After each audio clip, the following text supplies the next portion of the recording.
Today's episode is a fantastic conversation with Denise Cooper. She specializes in executive coaching and leadership training with over 25 years of experience in the world of business. She shares some very relatable stories with learnings that you can definitely take away and apply. We discussed the realities of trust in the workplace, what it means to be human, how to look at your own values, and the topic of redemption. All of that and more is ahead. So buckle up and enjoy the show.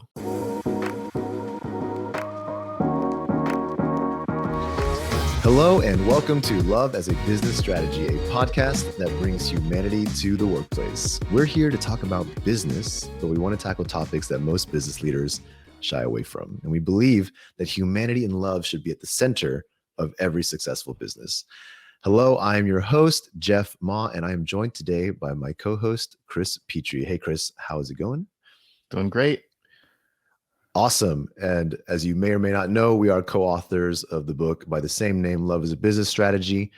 And each episode here on the podcast, we like to dive into a different element of business or strategy, or meet somebody new and test our theory of love against it.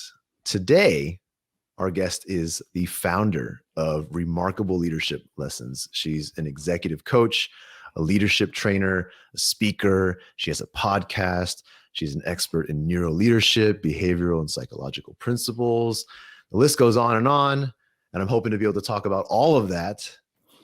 Welcome to the show, Denise Cooper. How are you? I am fabulous and getting better. What can I tell you? I love it. Thank you. Denise, we always have to start with an icebreaker. No matter how awkward it is, we still do it. We just are very stubborn that way. But one thing we do differently that's different from how it used to be is that we make Chris go first, and then you'll get the same question. So it's less difficult for you. Chris, the icebreaker today is, if you could donate $1 million to any charity, what cause would you choose? So for me, the cause that I would choose is domestic violence and helping women and victims of domestic violence get on their feet and have a safe place to return or get, all the needs met that they have, especially if they feel like their oppressor has been sort of controlling everything about their lives. I know that sometimes that's the reason why people stay in those relationships. And so that would be the charity that I would give to first and foremost. Thank you. Denise, same question. If you could donate $1 million to any charity, what cause would you choose? I'm not sure I know the name of one, but I would give it all to reforming education. I think we have got to rethink education in this country so that it's much more equitable, but it also allows parents to actually be involved in the educational process of their children. I love that. I agree. Yeah, 100%. Denise, I want to dive into this. I know I rambled off some of the many things you're doing, but I want to give you a chance to kind of introduce yourself, if you could. Just kind of tell us about yourself and where your passions are and why you're here. Oh, passion is easy. I think that we are at a point in time where we really have to rethink what the workplace is. You can be all about profit, or you can be all about passion and people. You can make a lot of money in each way, but I think the idea of us only thinking about profit and people as widgets and assets, et cetera, is just leading us down the wrong way. Hence why I'm so interested in children, because I think ultimately getting them educated and thinking about things in a different way is how we're going to really see it, because the rest of us are just set in our ways, and I'm not sure that we're willing to make the hard choices to bring equity, inclusion, and love into the workplace. So that's what I'm really passionate about. Now, my background, 25 years that I admit to, because I just don't look like I'm older than that, in HR. And I've done everything from been working for labor unions all the way through to the chief human resources officer. So I've actually been on both sides. I've been an employee advocate, like for real, with a labor union, several labor unions actually. And then now I've been on the other side, where I've worked specifically in how do we change the workplace and how do we dismantle the systemic issues that the way we think about HR, human resources, has been. As you know, we talked offline that, big push of HR is really from a paralegal point of view. Make that English. That means that HR is there to keep managers out of jail. That those orange shoots just don't make it. But what that does is it keeps an imbalance of power, and it keeps people from feeling like they belong and they have a role in the workplace at all. And so I started this work because I had to take care of my parents, and was the time it was tough to find a company that would live with my philosophies. And what I've been doing is really pushing managers and leaders, executives in particular, to change the way they think about the workplace and change the way that they lead.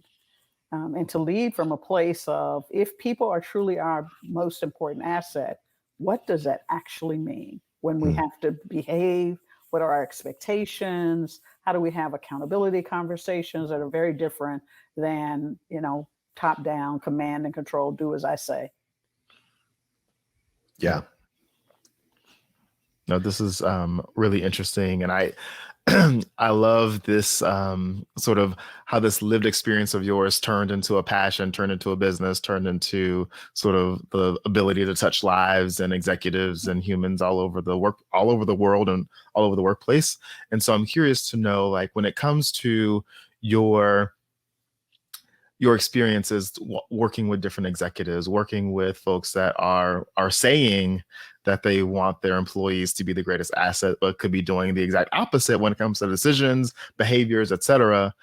What do you find to be the biggest hurdle, or the biggest, I don't want to say pushback, but the biggest obstacle that they have to overcome when it comes to sort of aligning those words with their behaviors and decisions? It's a couple of things, Chris. Okay. The first thing is that they've been taught bad habits.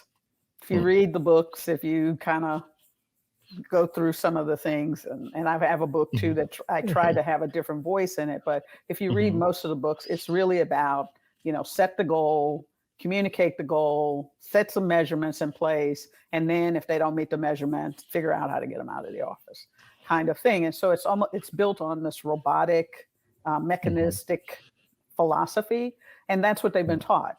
Most managers, if they went to school and got an MBA or got a BA or started a business, they're just taking old habits that at one time may or may not, we can debate whether it ever worked, but they took what has been taught to them and they just bring it into the new place, and they don't really rethink it. And so that's the first thing is they've just been taught some bad habits. The other piece of it is that for the most part, we don't spend a lot of time understanding who we are and the impact of who we are on other individuals. I often say intention is invisible, but everyone judges us by our behavior. And then they take our behavior and assign their intention to what they think that our behavior is communicating to them.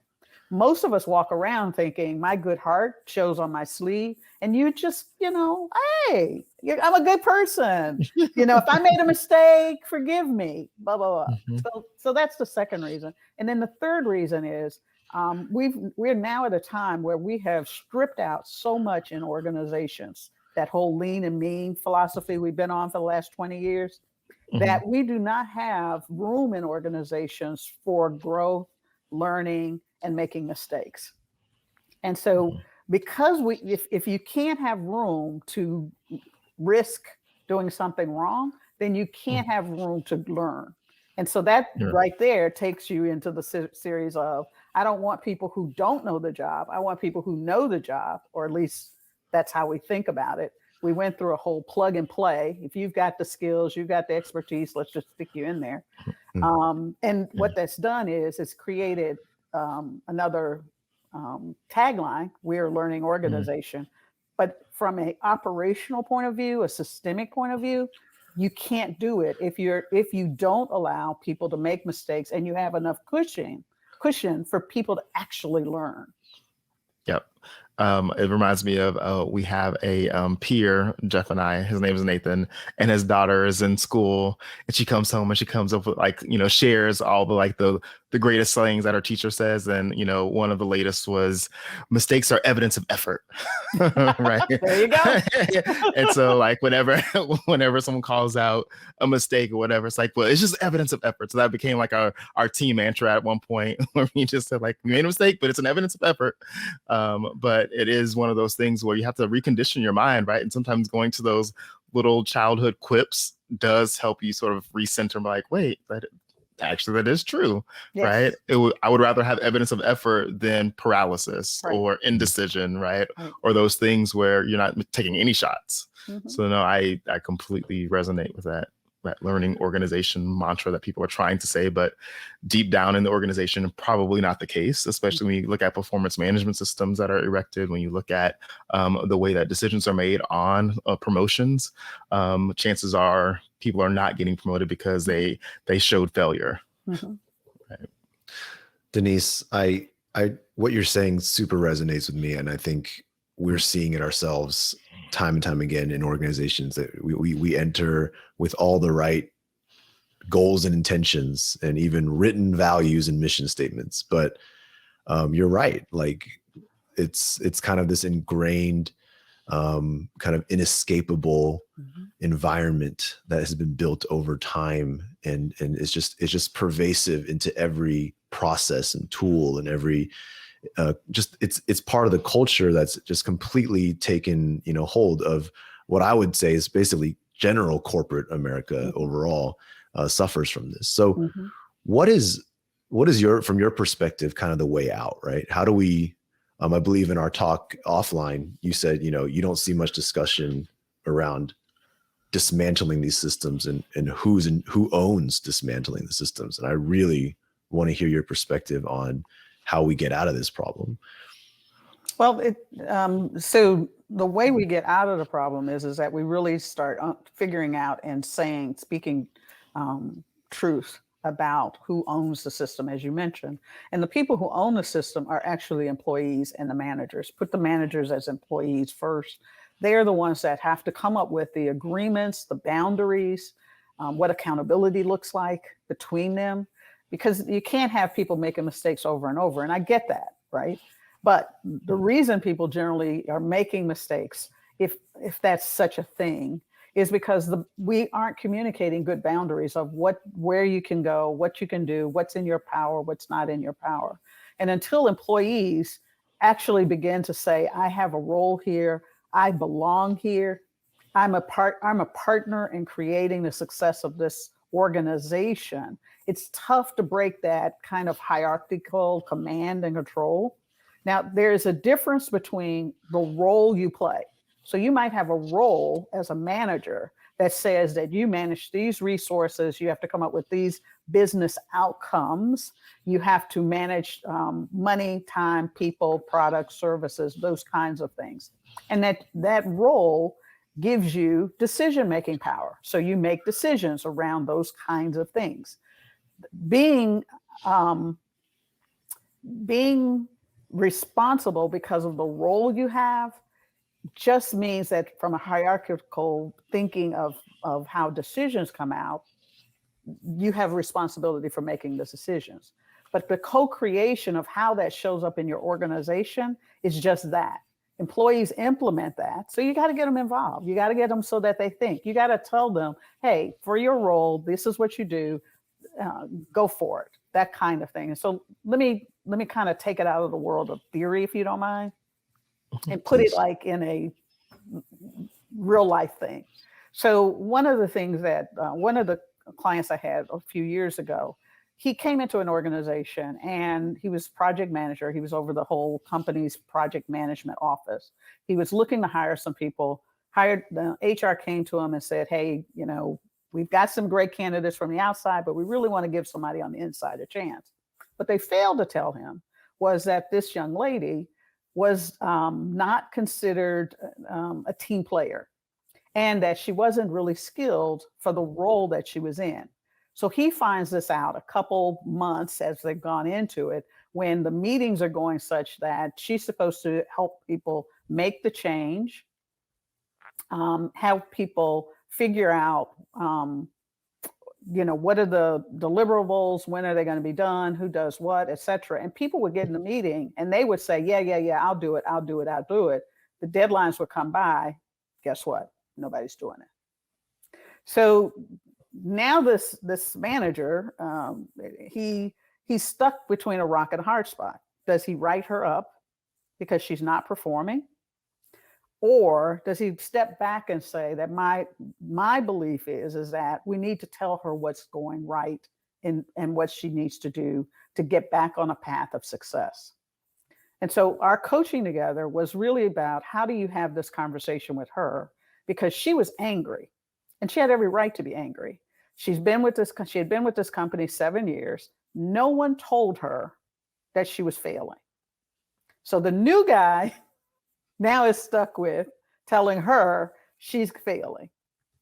Well, she was angry. She wasn't in this game. She felt betrayed the whole time. And he had to bring his humanity to work to help her understand that feedback is not negative. The fact that you've been failing doesn't mean that you're going to continue failing in the future.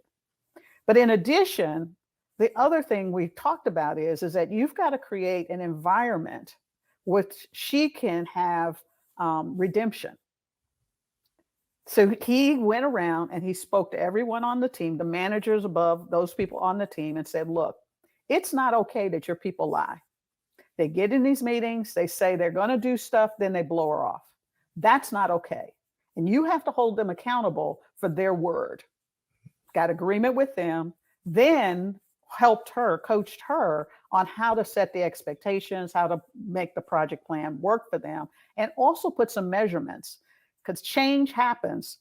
And one of the things I say is, if you're not getting people screaming about the change, they're not engaged in the change, because we don't like change. And so she had to learn that just because people were complaining about the change wasn't a bad thing. It was actually a symbol that they're engaging in the change. Their frustration about it was a way for her, an opportunity for her to up-level her skills and to make the process work better for them. I'm happy to say, obviously, over the 9 months that they were there, the two of them got to be friends. She learned to up-level her skills, and he helped her change the perception, her reputation, her brand, whatever you want to call it, in the organization, from someone who was just mean and forceful and not engaged and not skilled properly, to somebody who was really good at what she did. Does that help explain kind of both the theory and how it works in action? Mm-hmm. Yes. No, that was very helpful. I always love the practical. I think it does give people a sense of like, how does it like actually work out? I think one of the things that sort of the believers and advocates of this space often get is that we speak conceptually and theoretically more than we speak practically. So no, it always helps. And I think that you used a word that I really want to sort of dig deeper into, which is creating an environment of redemption. Because our word is forgiveness, right? Or, unforgiveness if it's not there. And I think that many organizations don't use those words often enough. And that's where reputations form and they can't change. That's where the belief that people don't change sort of can be rooted in, is when there's not that environment of redemption. So I love that word. And I'm curious now, when it comes to redemption and creating environments of redemption, what have you learned or what have you come across in your various client situations or even your own personal life, away from that one example that you just shared? Well, I chose redemption because you're right. Most of the time we talk about forgiveness, but people have a kind of an interesting relationship with forgiveness. It's really, I'm sorry. And then you kind of go back to doing whatever you were doing. But I said, I was sorry. Yeah. Well, redemption means motion, gives you action to change what you have done in the past. And so another example is, recently I was talking to a young lady, African-American woman who had been over the DEI program for the company. And another person who was of Asian descent and her got into a big argument. And it was over data, the interpretation of the data. Well, her style is not an empathetic communicating style. Fact, fact, fact, fact. The style of communication of the other young lady, the Asian young lady, was more emotional. and needed to hear the emotional that I hear you, I understand you, it's going well, etc. The two of them were at odds because their communication style wasn't there. Long story short, my client, who was the Black female, decided to get off the committee. Everyone was looking and talking about, what happened, the back channeling that often goes when who said, she said, they said, who won, who didn't win, et cetera, et cetera. HR got involved in it. And suddenly they wanted to make it a investigation on discrimination and putting down people, et cetera, et cetera. And so what I coached her to do is to simply say, you need to decide whether this is something you want to file a charge against or not. Because they had taken her off the committee without asking her, without doing a full investigation about it, none of those things. And as I told her, if you could just simply talk to this young lady and you guys work it out from a trust point of view, it would have worked. Well, we had to get past HR because they wanted to file a charge. They wanted to make it a big, hairy deal. And the point that I was helping her understand is, first, you have to say that just because you disagreed with someone, don't take it personal. Yep. And that you have to communicate to the other young lady that because we don't agree on this point, doesn't mean that we're at odds with each other. And so what she went and did was have a cup of coffee with this young lady. Yes, it was not an easy conversation. I'm making it sound a lot easier than when you're in it and you're sweating about it. And you're feeling like if I say something wrong, or this person isn't going to believe me, or they're not going to hear me, and your stomach is knotted up and you're just kind of like, oh, I'm going to say the wrong words. I mean, so both of them were sitting there in this piece. But the process of going through, can we find a place where we can trust each other first? That I'm not here to do you harm. I'm here to figure out a way that we can work together, and have that conversation led to the fact that the two of them could forgive each other for having a communication style that was different, that they may have said things that the other interpreted differently, because we all come to the place with our own intentions, right? Intentions invisible, behavior is what we judge people on. And from that place, they were able to find a way in which they could work together. Pushing HR out of the side, you all get out of this. Let us figure out how to make this work, because we have to learn how to communicate with each other, to listen to each other, and to ask questions that sometimes are quite insensitive. Yes. Yep. No, and I think, that scenario typically is what happens in the early stages of some company or organization starting the work of DEI, right? Because you have people who bring their core beliefs and sort of their communication styles and their sort of mindsets and perspectives and lived experiences to the table. And now we're starting in these very vulnerable, often uncomfortable, conversations, or we're trying to sort of figure out some real difficult solutions, many of which will impact systems. And there are going to be those types of conflicts, and sometimes deeper, sometimes bigger, sometimes, between dynamics of power. Sometimes it's not always sort of just about race or those types of topics. So I think that scenario is something that many organizations who are coming into DEI should understand is a part of the process. And that's typically where some companies disengage or stop and say, like, oh, too uncomfortable, we're not going to do that. Like, no, we can't do that. Like, this is why we shouldn't have started this. We were fine before. Our culture was great. Everything was hidden. And if people had issues, they took that home. We don't like, why are we doing this? We're breaking something that was working, right? And you start getting into that situation. But I'm glad that those two women were able to work that out. And also hopefully show the committee and others in that organization, how do you work past differences of opinion, ideological differences, communication differences, style differences, et cetera. And so that's a really cool sort of example. That's a good point, because too often, and even in this situation and in others, the first thing we do is look for the reasons why the two people have differences. Yeah. And it's very easy to say it's their background, it's this, and we're trying to, figure this out, versus the first thing we ought to think about is both of us are human. No one And I don't care, even if you're a sociopath or a narcissist, nobody wakes up in the morning to say, I'm going to be a butthead and I'm going to fail. It just doesn't happen. Okay? Yeah. What happens Yeah. is the way we choose to behave and implement causes these breakages in the relationship. And it starts with us not understanding how to communicate with each other from a place of trust. Yep. If I say that you truly are a human being, and that being a human being and living humanity is also about, we're not going to be perfect. We can be excellent, but we cannot be perfect. It by nature says that we're not going to do it all well. But if I don't give you space to be able to say, hey, Denise, it didn't go over well. I heard what you said, but it didn't go over well.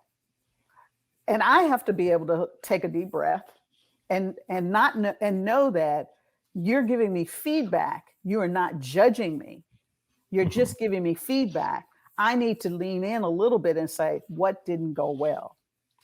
Yeah. So that we can actually talk about your perception, because I can't read your mind.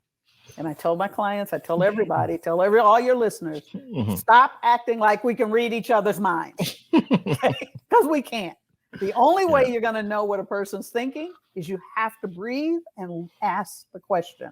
Tell me what you meant. Tell me your perspective. I invite you to give me feedback. Yeah. I love the example you just used earlier with these two women, and what I'm really latching onto is that mental picture of these two women sitting at a coffee table, across table from each other. Just that moment. I think that's something that we love as a business strategy, and what we talk about all the time. That's a critical moment right there. Like that uncomfortability you're talking about is the key to unlocking so much. And that's like the fork in the road right there. I think everyone can relate to that. I think when you picture, maybe we haven't sat at a coffee table, but we've been in that performance review or that one-on-one, or just that moment, even in a group setting, where there's this critical kind of awkwardness, this uncomfortableness. And I think I've been on both sides of that equation, where if you can take the fork in the road to the one way that you say, hey, this is how you made me feel, but I want to know what you're coming from, and, trying to like open that up. What's on the other side of that is, so much possibility. But I've also been in those conversations where that same uncomfortability kind of leads us to immediately put our guards up, kind of morph into something we're not in the moment, and say, oh no, I'm fine, I'm good. Oh no, that was nothing. Oh, I was just kidding. Oh, you're kidding. Okay, cool. And you leave kind of feeling good about yourself, but kind of like, just sweeping it under the rug. And I think too often these moments happen in our lives, whether we don't even realize it as they're happening, because it was just another meeting, or it's just another conversation. And we just kind of dealt with it the way that made sense, like that we solved the problem. And I don't think people often enough realize that you're just missing these critical moments over and over to actually develop a relationship or move towards something really great. Because on the other side of being able to be honest and truthful and open and really uncomfortable with each other is that ability to, like, the next time something happens, the next time something comes up, you skip all the other steps and the two of you or the group of you go straight to the solution, go straight to, oh, I know how this makes you feel, so we're gonna go right to where we need to go. And I love that. I cling on to that moment because I love that tangible example you gave me of these two women. I'm picturing them at that table, and I'm also just cringing and kind of just feeling it. But I hope the audience also like looks right now within yourself and finds that moment. We've all had one or more of those, or maybe right now there's somebody who needs to have one of those moments with you, because to me that's just a launching pad for real change out of those really uncomfortable, hard to be honest moments. And here's what I would, some practical stuff. We've all been in those situations, and we live in organizations that aren't perfect. Maybe they're not even into the point where they believe that love is a business strategy, right? Mm-hmm. Or humanity And I would love to change DEI to HEI, humanity, equity, and inclusion, because oftentimes the systems we set up pit one group against another group and give the illusion that somebody's getting something that another person isn't. But one of the things I would ask your audience and anybody who's kind of sitting there sweating, going, man, I know that, or I'm facing this, step back and ask, what are your values? If we say integrity is one of our values, then you have to look at, what does integrity mean? You may not be skilled enough to speak up at that moment, but can you loop back around after you've thought about, I need to have a conversation around this. So example, had a training program, the HR person that set the training program up for 6 weeks, one of the leaders decided, well, I only had it for 3. I'm not doing it anymore. Sending in an email via the secretary. The HR person was really like, why couldn't she, and I just think, I said, I think something else is going on here. She said, what do you mean? I said, I think you're angry because she handled you. What do you mean handled me? She didn't pick up the phone, or this person didn't pick up the phone, call you and say, hey, I had a misunderstanding. I didn't know it was this. I'm really busy. You guys could have talked it out. What she did was she had the secretary send you an email. So that now what do? You can't go back to the secretary and say, hey, no, this is wrong, because the secretary is just a messenger. And how often do we kill the messenger, right? Yeah. Out of the deal. And I sat there and I said, what you need to do is pick up the phone and call her and say, we need to talk this out. Not because you had a misunderstanding of how long the program was, but because we're colleagues. And because this was going to impact me, you didn't have the courtesy to pick up the phone and just tell me. Those are the misses. Those are the moments. So when we talk about integrity, do as I say. If I give you my word, I'm going to do it. If I'm going to treat you as a human being, if I'm going to respect you, then respect means that you have the courtesy to speak to someone. You have the courtesy to share your point. And I tell everybody, you may not know what to say or how to say it in a way that the person may say it. It may be able to understand it and accept it. Ask for forgiveness up front. Chris, I've really got something I got to tell you. I don't think I can say it in the right way, but I want you to hear my heart about it. And this is really important. And I'm willing to sit here and we need to have a conversation about this. Yeah. Because what you said was insensitive, or how you treated me was disrespectful, or I felt disrespected out of that. And I want you to understand what you did, because I don't think you did it on purpose. I think that is one of the most effective ways to have that conversation. And many times the people who have feedback to give typically don't want to have a conversation, or in some cases don't want to have, I was just say typically, sometimes don't want to have a conversation, or feel like a conversation is indicative of not accepting what I am telling you. Because if you come back and like, how, give me more, because when you're hearing news for the first time that is truly sort of different than what you have been perceiving you've been doing, you might be curious about it. You might be curious, like you want to dig into it. When a person's like, I can't believe they come back with, I can't believe they're questioning what I said. And it turns into a situation where you might be painted as somebody who doesn't receive feedback well, even though you are receiving it well. You're just curious about the actual word. Like, was it one word? Was it this? Was it the way I said? How? Right? Sometimes people want to dig into it. And that's always been something that I approach conversations with, or try to approach conversations with, especially if I'm the one giving them feedback, is like, no, we can sit down and talk as long as you need to. Let's work through it. I'm not gonna, drop it off and run, throw the bomb and leave. But sometimes it's really difficult when you know you're coming into an uncomfortable conversation to be willing to have a conversation versus a one-sided, I'm just gonna tell you how I felt and leave and let you work through it by yourself. Yeah, and here's why values for a company are so important, right? Or ground rules or boundaries or whatever your terminology is about it. Here at this company, we know that we're going to be human, And that from time to time, we may say things or do things that, because we don't read minds and we're all focused on our own, and ultimately, I'm right because I'm addicted to being right, and therefore I am right. And that's kind of the perspective all of us come from.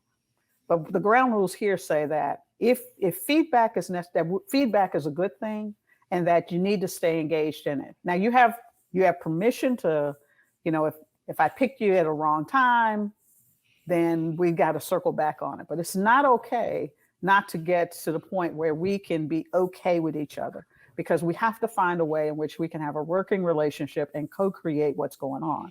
And when we harbor ill feelings, when we harbor things about people, when we start assigning that this person is intentionally inflicting pain on other individuals, then what we've done is we have taken that person, pushed them out of the organization, and not embrace them, and they are no longer included. Because I may not know why you're at a distance from me, but I definitely will feel when you are pushing me off to the side, when people are talking about me, when I'm being excluded.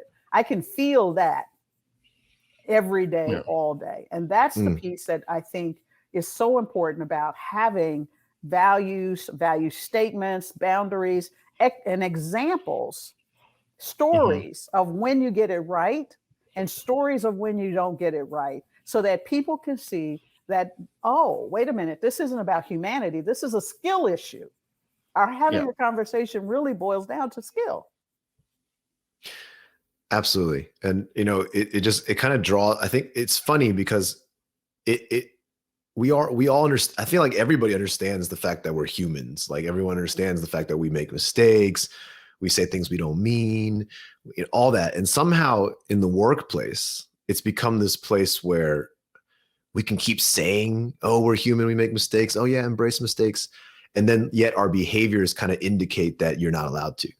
And in fact, when things happen in a workplace, when we only get some of the information, one side of the story, or just our perspective, as humans, we fill in all those blanks. We automatically say, oh, they must have been thinking this. They must be thinking this of me. They must be talking about me.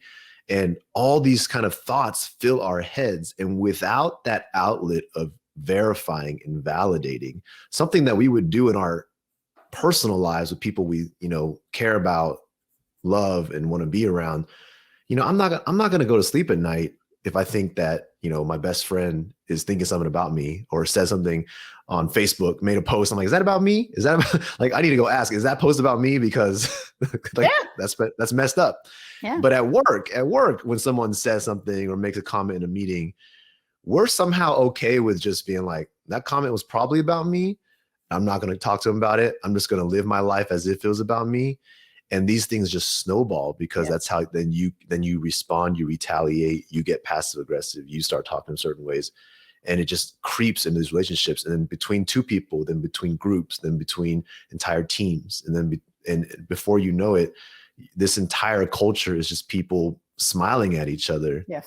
And every single person is thinking something differently of each other. To me, that blows my mind, because like, who doesn't want to work at a place that's with friends and with people they get along with and love, really? Like, who wouldn't want that? We all want that. And yet I don't know if we all kind of embrace the work that it takes to get there, because we would rather shy away from those tough conversations, and kind of live in fear. And sometimes it's not the employee's fault. Obviously, it's the safety in the group and the culture that's built by leaders. But ultimately, it blows my mind that more people don't want to tackle things the right way, when we understand, like I opened with, the humanity of it all. Like nothing I just said is like mind blowing to anybody. Like, we all understand common human kind of fallible interaction, and yet we don't kind of give each other that grace or that space in our work lives. And that just constantly boggles my mind.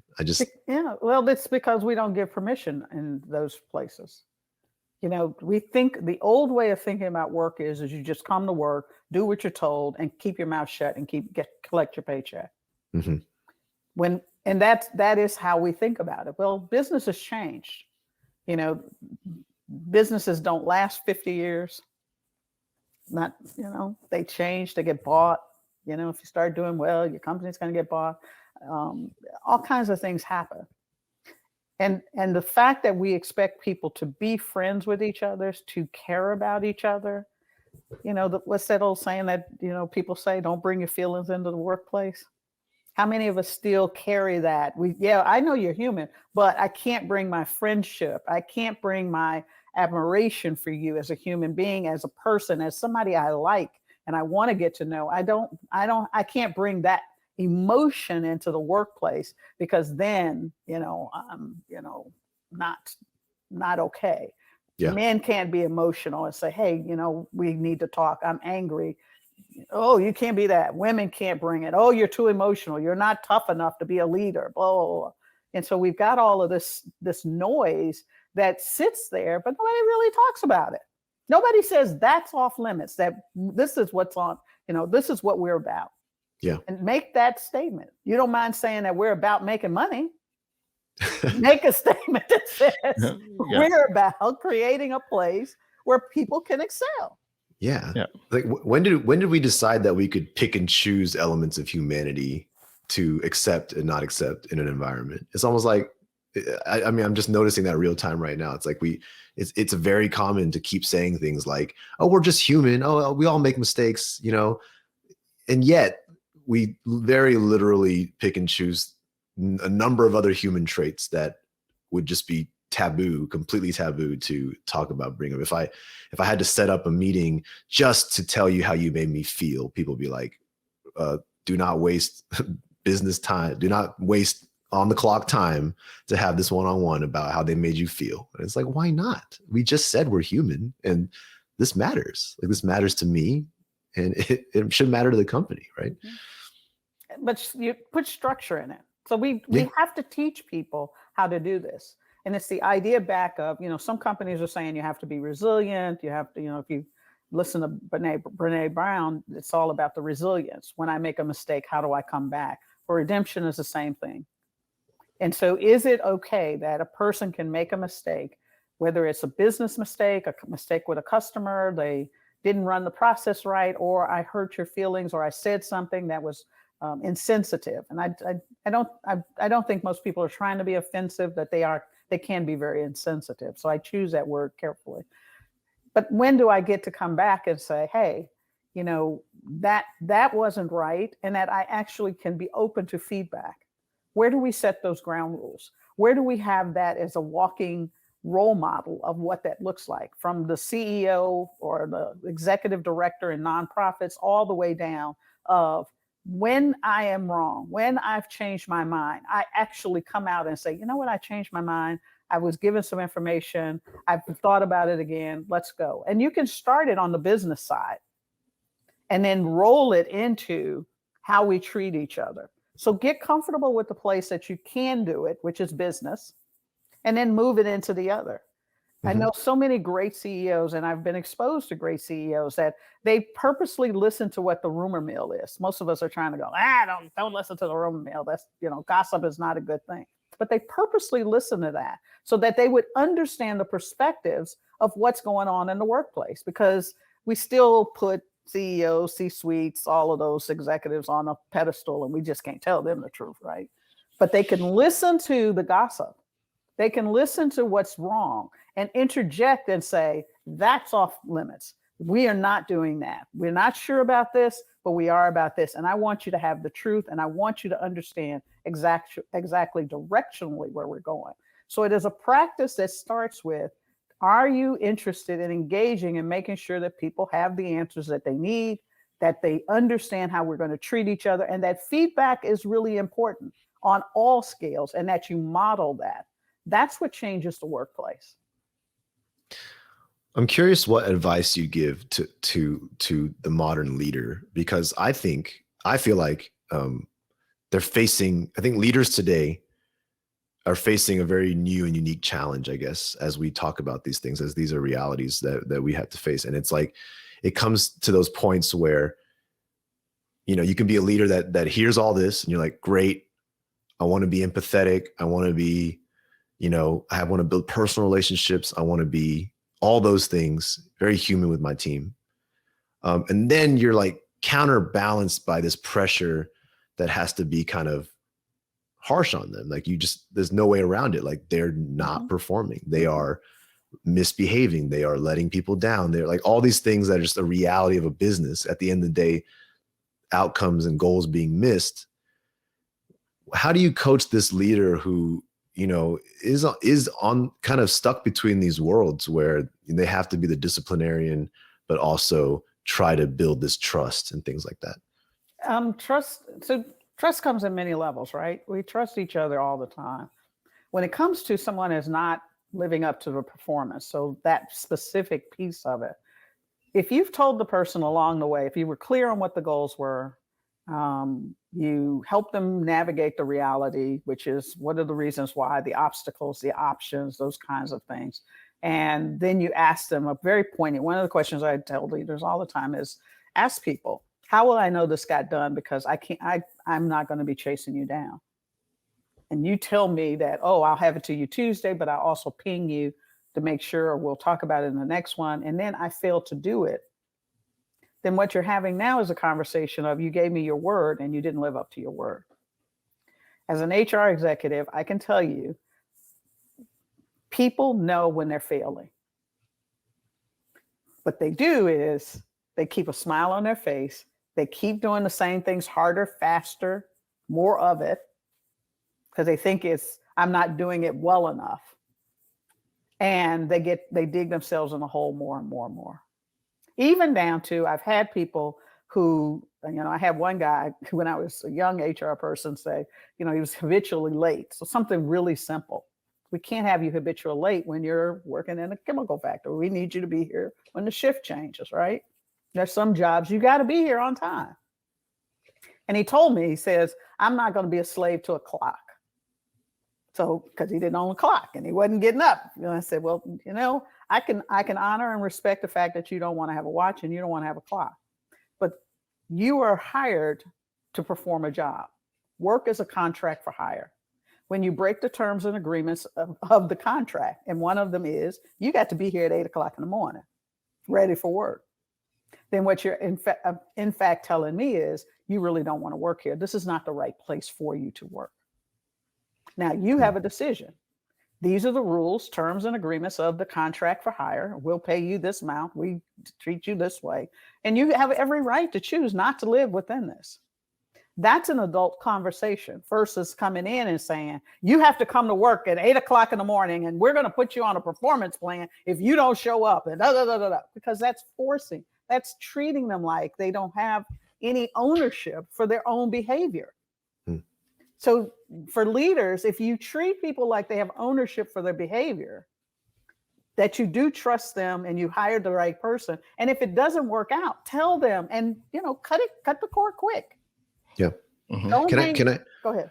Can I upgrade my question a little bit? So what about the leader whose kind of crucial conversation here is less around a very measurable performance issue, but more around a person's, maybe subjective kind of attitude / maybe how they're making other people feel, issues around that sort of realm.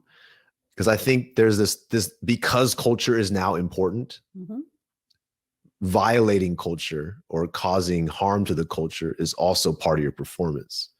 However, assessment of that isn't always a metric or a KPI that can be said, hey, we set this bar for you. You didn't make it. That this conversation is not like you made a promise, you didn't keep it. Now we have to have this.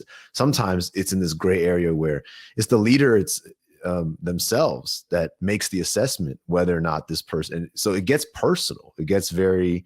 Does that make sense? Like kind of where I'm going with this. It's like now, how's that leader navigate that where you're having to give disciplinary or somewhat. Even if it's coming from a place of trust and support, it is ultimately you saying, hey, I think you have a poor attitude or a poor approach or whatever it is that's less measurable. So example, CEO had a CFO who fundamentally did not believe that people were the greatest asset. His job was to count the money, to make sure that the processes work the way they're supposed to be, and then the profitability would show up. Remember early on, I said you can be focused on profit or you can be focused on purpose. Both will make a lot of money, but they engender very different behaviors. The CFO was very, no, we're not going to invest in people. No, we're not going to do this. No, we need to cut these lines here because we're not going to spend the money to help these people get skilled up, all of those kinds of things. The CEO had to make it, and they went through look, this is the way we are here. This is our culture. This is how we don't treat people like, widgets. You got to stop talking about people in such a way that they only think about the numbers. And it got to things like, we're saying we're trying to make sure that our workplace mirrors our customer base. And so we need to have diversity in our workplace. And yet he set up a financial system or a budgeting system that basically said they'd have to fire somebody to make the numbers in the time frame that they were going to do. Again, back to that widget mentality. The CEO had to have a conversation that says, you know what? I respect the fact that you are very good at what you do, but your values are not aligned with us. And you have a choice. This is how this company and this workplace is going to be. And you can choose to stay and adapt, or I can help you find some place that really is more of a match from a values point of view. Those conversations that you're talking about and referencing to, Jeff, generally the reason is that we're unclear and unsure of ourselves. What are the values that we're holding? Remember I said the person, the woman who sent the note saying, I'm not going to attend it. It wasn't about the note.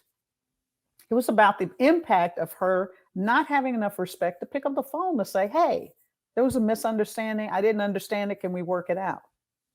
That was the unacceptable behavior. That was her intent was not necessarily, I can say the person who sent the email or had her secretary send the email, she didn't intend to harm, but her going through the way we go through the 15 meetings we've got, hey, secretary, send that note to so-and-so, blah, blah, blah, blah. The insensitiveness is what had to be discussed. So if you want an environment where we are open to people being human and open to the fact that occasionally we're going to, not be sensitive, then you have to be open to hear that feedback. And if I find that you're not open to that feedback, not saying you have to always do something with it, but you got to be open to hear it. Because once something is heard, can't be unheard. Mm-hmm. And fundamentally, we all want to be liked. We all want to be accepted. We all want to think that we're doing a great job. Words matter. They change your opinion over time. I've worked with somebody asked me, would I take somebody who, really, this was their last ditch effort and coach them. Over my years as a coach, what I've learned is yes, I'll take that person. The reason they wanted to take the person is they wanted to have a defensible strategy that they had done everything they possibly could do to turn this person's performance around. The performance wasn't that they weren't hitting the numbers. The performance is that the person was biting everybody's head off, was coming across as this, you got to go do this, you got to go do that. They were telling jokes that, not so, it wasn't that they were legally, creating a hostile work environment, but it was certainly making people go, ugh, kind of icky. So there was nothing really clear in the performance, right? Yep. So you set it up to say, this is really what we're trying to get to. And you have these behaviors that aren't. We're going to give you a coach. That's what they said. And the person said, well, I'll take the coach, but she can't talk to anybody, the board, nobody in this organization. And I said, let me talk to him. I did. I said, let me help you understand something. I'm not saying that you lie to me, but I do think that your perception and your perspective of what's going on, you're going to give it to me that you're doing it right. And it's not what you intend to do that is the problem. Your intention is to be a good person. The impact of how you behave is the problem. And that's a skill you need to learn. So if you want to stay here, then the skill you have to learn is to understand the impact of your behavior on other individuals and adjust that. You may not, I think we sometimes want to find that 10, if you just do these 1, 2, 3 things, it's all going to go away. This stuff is work. This stuff is about learning.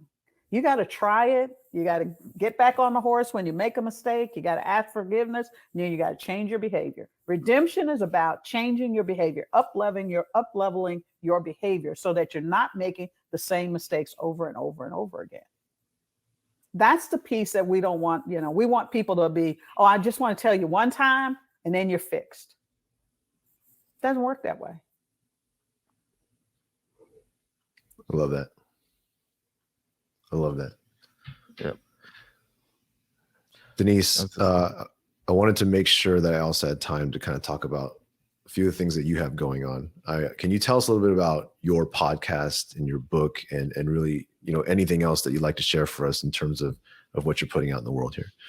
The podcast is called Closing the Gap with Denise Cooper. You can get it on all the podcasts or where you hear your podcasts or whatnot. The intent of it is to get other people to talk about the topic of how do we bring humanity into the workplace, but more importantly, how do we dismantle the kinds of thinking and the systems that we have in place that keep us kind of lockstep into this. How are, if we're not going to get rid of racism in a day. And so one of my podcasts was from a gentleman who for 40 years, he was the one, the only, and the first. And he had to endure insensitive comments, actual racist comments, systemic racism, the whole thing. How did he continue to succeed and be happy, build a career, life? And how did he step up so that he felt he was courageous and protecting himself?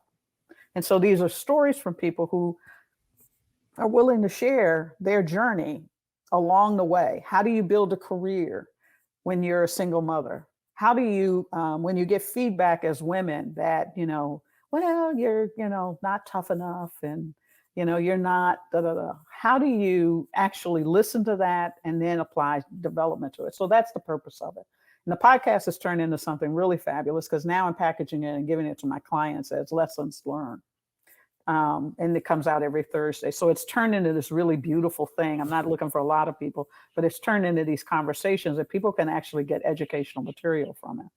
The book, which is called Remarkable Leadership Lessons, Change Results One Conversation at a Time, is just that. It's a series of stories and conversations. You can read one, you can read many of them, but they're meant to take one conversation and you can really dig deep into what was going on and what can I do differently and how was that thinking and how do I matter and how does my behavior matter and how do I change it to get more and more and more. Obviously, I do training, coaching with executives around these ideas of how do we create these better workplaces. And people can find me on LinkedIn. They can, that's probably the easiest way. It's just to look for Denise Cooper LinkedIn, and my website is remarkableleadershiplessons.com. So I'm always open for a conversation. Absolutely. And a good one at that. So thank you so much, Denise. Thank you for this conversation. It's given me a lot to think about. But I also think that those practical examples and your perspective has really helped the audience, I think, further their understanding of what a real kind of humane workplace might look like. And I hope we all found something that they can take back and actually go and try and apply around themselves. So thank you so much for that insight and the time today, Denise. Thank you guys for the opportunity. Thank you. Absolutely. And to our listeners, as always, we are posting new episodes every Wednesday. We hope you enjoyed this one. If you did, please do leave us a like, some feedback, a review, and share it with your friends. As always, please also check out our book, Love as a Business Strategy. And with that, I will sign off and see you all next week. Thank you, Chris. Thank you, Denise. Have a good one.